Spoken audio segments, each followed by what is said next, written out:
কোন ব্যক্তি যদি দিন ইসলামকে জানার জন্য তাদের রাস্তাটা মজলিসের দিকে নিয়ে আসে, একটা লোক টুঙ্গি দিঘিতে যেত চা খেতে, কেউ বোতল বাড়িতে যেত কাজ করতে, কেউ স্ত্রীর সাথে গল্প করত, এক একজনের রাস্তা ছিল এক এক দিকে।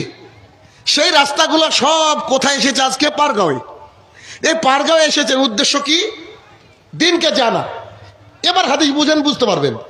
তখন রাসূলুল্লাহ সাল্লাল্লাহু আলাইহি ওয়াসাল্লাম বলছেন যে যদি তোমার রাস্তাটাকে তুমি দিন ইসলামের মজলিসের দিকে নিয়ে যাও, আল্লাহ সুবহানাহু ওয়া তাআলা তোমার রাস্তাটাকে ধরে জান্নাতের একটা রাস্তায় পৌঁছে দেন।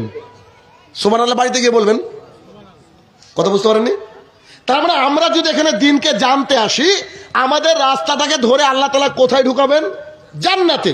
তাহলে আমাদের খালেস অন্তরে যদি কেউ দিন জানার জন্য বসে থাকি, তাহলে আমাদের রাস্তাটা জান্নাতের রাস্তা আল্লাহ তাআলা সহজ করে দিবেন। এবং হাদিসের শেষ বাক্যের দিকে মুহাম্মদ সাল্লাল্লাহু আলাইহি ওয়াসাল্লাম বলছে, শুধু তাই নয়, আল্লাহ তাআলার জমিনে উপরে এবং সমুদ্র, নদী, নালা, পুকুর, তার মধ্যে যত মাছ রয়েছে সবাই ওই ব্যক্তিদের জন্য, আপনাদের জন্য, ওই ব্যক্তিদের জন্য, আপনাদের জন্য, ওই ব্যক্তিদের জন্য, আমাদের সবারই জন্য তারা মাগফিরাতের দোয়া করতে থাকে।